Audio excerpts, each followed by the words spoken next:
मत्स्य करणी कथा इस प्रकार है।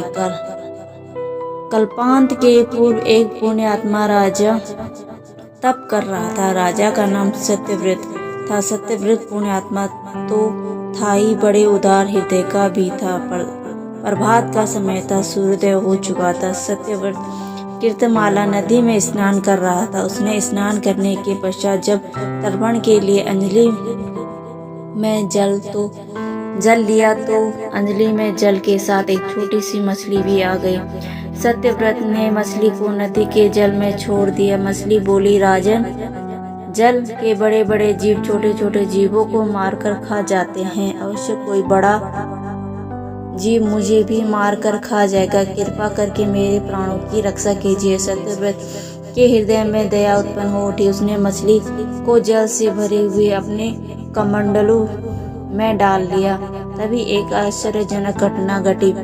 एक रात में मछली का शरीर इतना बढ़ गया कि कमंडलू उसके रहने के लिए छोटा पड़ने लगा। दूसरे दिन मछली सत्यव्रत से बोली, हे राजन, मेरे रहने के लिए कोई दूसरा स्थान ढूंढिए, क्योंकि मेरा शरीर बढ़ गया है। मुझे घूमने फिरने में बड़ा कष्ट होता है। सत्यव्रत ने मछली को कमंडलू से निकालकर पानी से भरे हुए मटके में रख दिया।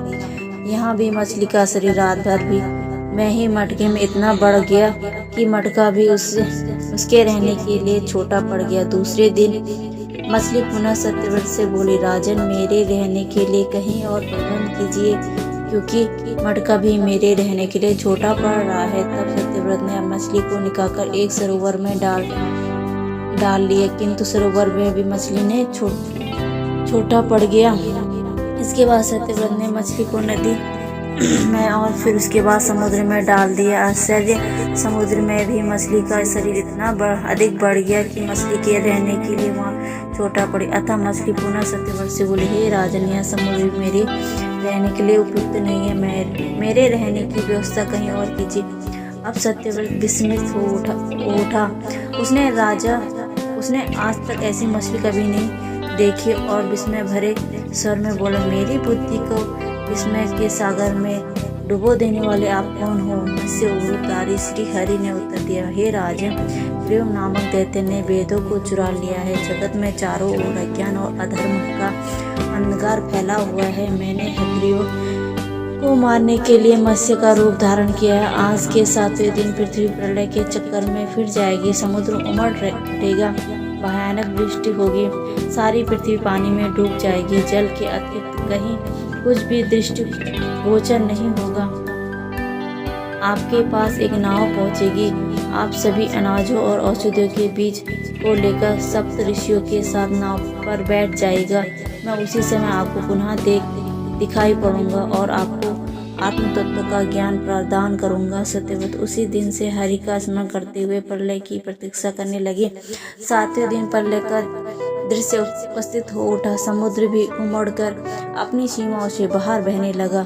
भयानक वृष्टि होने लगी। थोड़ी ही देर में सारी पृथ्वी पर जल ही जल हो गया।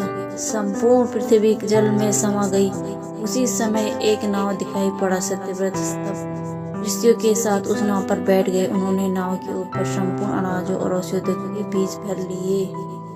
नाव प्रलय के सागर में तैरने लगे। प्रलय के उस सागर में उस नाव के अतिरिक्त कहीं भी कुछ भी नहीं दिखाई दे रहा था।